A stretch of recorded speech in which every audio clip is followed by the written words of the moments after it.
성도님들, 요즘은 이제 가을이라 밤이 길어져서 새벽기도 오갈 때 이제 별을 보게 되죠. 하지만 초여름에는 이제 새벽기도 올 때 어슴푸레 떠오르는 이 새벽 붉은색 하늘을 볼 수 있습니다. 그런데 어떨 때는 그 모습이 참 우리 인생처럼 생각될 때가 있습니다. 성도님들께서 잘 아시겠지만 누구에게나 예외 없이 우리 인생에는 깊은 밤이 찾아오기 마련입니다. 인생의 깊은 밤, 영혼의 깊은 밤은 누구나 겪는 겁니다. 하지만 우리가 살아오면서 겪었던 깊은 밤이 영원히 끝날 것 같지 않았는데, 시간이 지나고 보니 그 어둠의 터널은 끝이 나고 또 다시 찾아오는 밝은 광명의 시간을 경험한다라는 걸 이미 몸으로 체감하신 분들도 계실 겁니다. 오늘 우리가 보는 이 시편 134편을 지은 시인도 역시나 똑같은 경험을 한 우리랑 비슷한 사람인 것 같습니다. 즉, 영혼의 깊은 밤을 경험했고 도저히 끝나지 않을 것 같은 밤의 적막과 무게를 느꼈던 사람인 겁니다. 그래서 시인은 자신과 같은 경험을 하고 있는 사람들에게 이 깊은 밤을 어떻게 돌파하고 또 어떻게 이겨내야 하는지를 말하고 있습니다. 1절 말씀 우리 함께 읽어보겠습니다. 보라, 밤에 여호와의 성전에 서 있는 여호와의 모든 종들아, 여호와를 송축하라. 근데 성도님들, 이 1절 말씀에 나오는 단어들을 보면 밤, 성전, 여호와를 송축하라, 이게 잘 어울리지는 않는 단어들입니다. 왜냐하니 인생의 깊은 밤을 경험할 때 성전에 올라오는 것이 쉽지 않습니다. 오히려 마음을 나눌 수 있는 사람들, 혹은 비슷한 경험을 했던 사람들끼리 모여서 동네 술집에 앉아서 인생을 한탄하고 저주하고 또 술잔을 기울이고 있는 그런 모습이 더 잘 어울릴 겁니다. 아니면 나를 이렇게 어두운 절망으로 몰아넣은 사람, 밀어넣은 사람 찾아가서 욕을 하고 멱살잡이 하는 게 더 어울릴지도 모르겠습니다. 하지만 아무리 그렇게 해도 해결되는 일은 없죠. 그래서 시인은 자기 경험에 빗대어 말하기를, 인생이 깊은 밤이 찾아오면, 인생의 깊은 밤을 보낼 때 어디로 가라? 성전으로 올라오라. 하나님을 만나야 새로운 길을 찾을 수 있다라고 이야기하는 겁니다. 그래서 시인은 참 어울리지 않는 두 단어, 밤과 성전을 함께 놓고 있는 거죠. 아마 시인도요, 인생이 깊은 밤을 보내면서 이곳저곳 다 다녀왔던 것 같습니다. 이 문제를 해결하기 위해서 발버둥 쳐보고 노력하기 위해서 분투도 하고 온갖 일을 하고, 또 심지어 거의 포기 직전에 정말 마지막 지푸라기라도 잡으려고 갔던 곳이 어디였다? 성전이었던 것 같습니다. 하지만 시인은 성전에서 하나님을 만나고 새로운 희망을 발견한 거죠. 그래서 이 시는요, 이런 길을 걸어온 자신의 경험에 빗대어서 깊은 절망의 밤을 보내고 있는 사람들에게 성전으로 올라오라 라고 권면을 하고 있는 겁니다. 그런데요, 여기서 더더욱 우리가 좀 받아들이기 힘든 건 여호와를 송축하라 하는 겁니다. 성도님들, 절망의 깊은 밤에 성전에 올라오는 것까지는 할 수 있습니다. 그러더라도 올라오는 것까지는 할 수 있습니다. 그러더라도 울기는 쉽지 입을 벌려서 하나님을 기쁘게 찬양하는 거 하기는 쉽지 않습니다. 일반적으로 사람이 막 하나님을 송축하고 찬양하는 건 손에 쥔 게 많을 때 하는 겁니다. 뭘 많이 받았을 때 하는 행위입니다. 성도님들은 언제 제일 기쁘게 찬양할 수 있습니까? 하나님의 은혜를 가득 주셨을 때, 이럴 때 아닙니까? 반면에 아무것도 가진 것이 없는 절망의 깊은 밤에는 보통은 기도를 하죠. 네. 펑펑 울면서 기도를 하죠. 이럴 때 하나님을 송축하는 것, 막 기쁘게 찬양하는 것, 정말 하기 힘든 일입니다. 그런데 진정한 감사, 그리스도인들의 감사는 무언가를 받아서 하는 것이 아니라 아무것도 얻은 것이 없지만 하나님께서 인도하실 것이다라는 믿음 가지고 미리 감사하는 겁니다.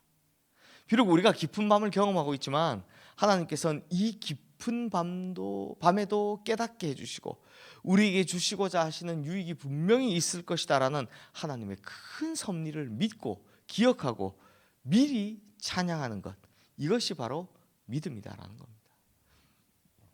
성도님들, 사도행전 16장에 보면 바울과 실라가 이 전도 여행하다가 체포되는 사건이 나옵니다.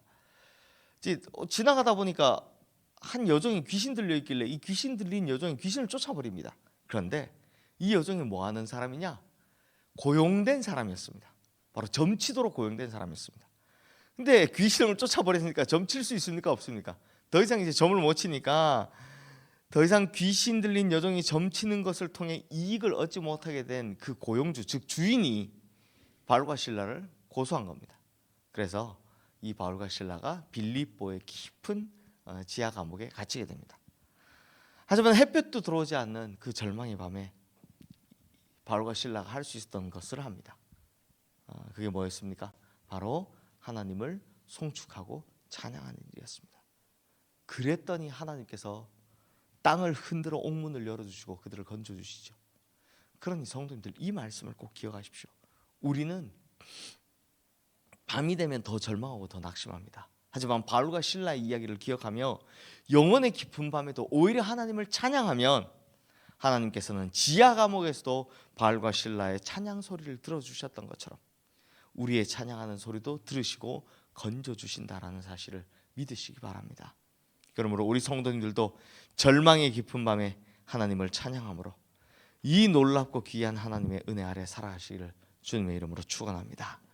이어서 우리 2절 말씀 함께 읽겠습니다. 성소를 향하여 너희 손을 들고 여호와를 송축하라. 자, 성소에서 하나님을 찬양하는 것도 어려운데 그 찬양하는 자에게 시인은 또 다른 주문을 합니다. 뭘 하라고 합니까? 손을 들라라고 한 겁니다. 자, 성도님들, 손을 드는 건 우리 찬양할 때 이렇게 손 들잖아요. 이게 무슨 뜻인지 아십니까? 포기하겠다는 뜻입니다. 모든 걸 포기하겠다는 뜻입니다.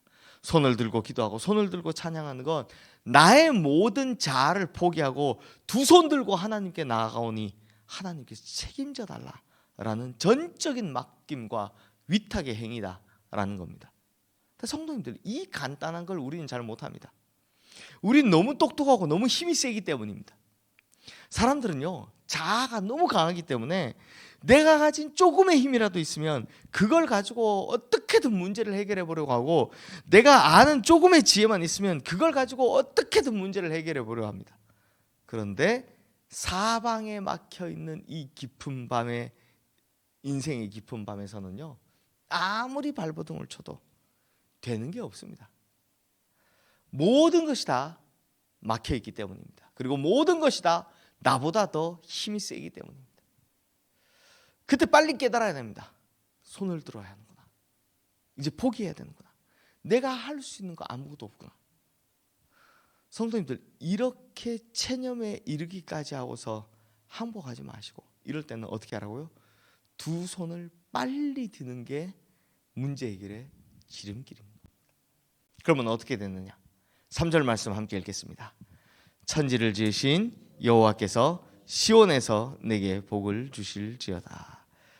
자, 천지를 지으신 여호와께서, 이 말은 창조주 하나님께서 문제를 해결하시고 복을 주신다라고 노래하는 거죠. 온 세상을 지으시고 심지어 밤과 낮을 창조하신 하나님께서 만물의 주인이 되시니 우리 인생의 깊은 밤의 주인도 누구시다? 하나님이시다라는 겁니다. 그러니까 하나님께서 이 깊은 밤으로 우리를 몰아넣으신 것은 하나님께서 우리에게 깨닫게 하시고자 하는 것, 은혜 주시고자 하는 것이 분명히 있기 때문이라는 겁니다. 그러므로 성도님들, 인생의 깊은 밤이 왔을 때 성전에 나와 하나님을 송축하며 만물 중에서도 특히 내 인생을 주관하시는 하나님께 두 손 들고 나오셔서 문제 해결과 동시에 복을 받으시는 성도님들, 또 모든 어둠을 걷어내고 다시 해가 떠오르는 새 아침의 성도님들 되시기를 주님의 이름으로 축원합니다. 이 시간 오늘 주신 말씀 기억하며 함께 기도하겠습니다.